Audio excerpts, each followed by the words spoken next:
Технически университет София е следващата спирка на изложбата на младите авиофотографи.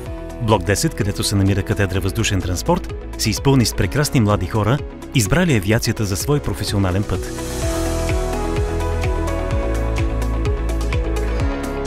Присъстваха доцент доктор Владимир Сербезов, ръководител на катедрата, главен асистент доктор Радина Николова, заместник ръководител, и преподавателите доцент доктор Михаил Желязов и главен асистент доктор Димитър Гинчев.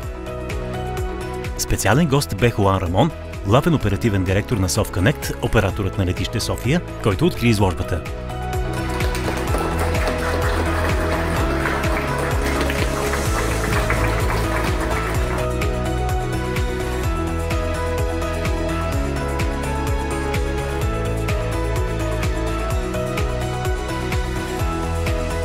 След това главният оперативен директор проведе изключително интересна презентационна сесия, в която запозна студентите с тенденциите в световната авиация, както и с плановете за развитие на Софийското летище.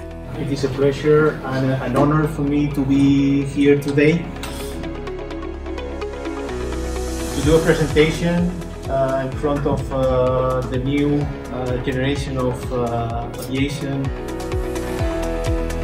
Такива срещи се провеждат всяка година и са част от партньорска програма между летище София и Технически университет.